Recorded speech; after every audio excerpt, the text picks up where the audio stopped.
let's carry on, shall we? So what's next? Let's see. Create a new user with user ID 6969 giggity. Of course, they are not going to the exam saying 6969 or giggity. That's just my own take. Okay.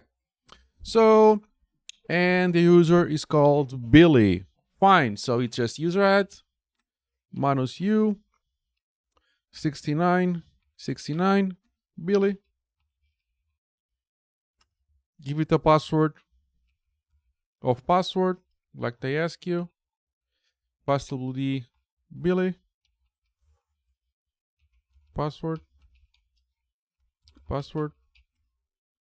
And you just need to cat etc passwd grab for Billy.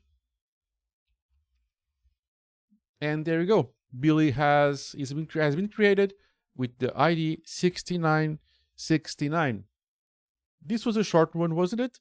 Pretty simple. A few points added to your score, and go next. Like, subscribe, and comment, and I'll see you in the next one. Cheers, guys.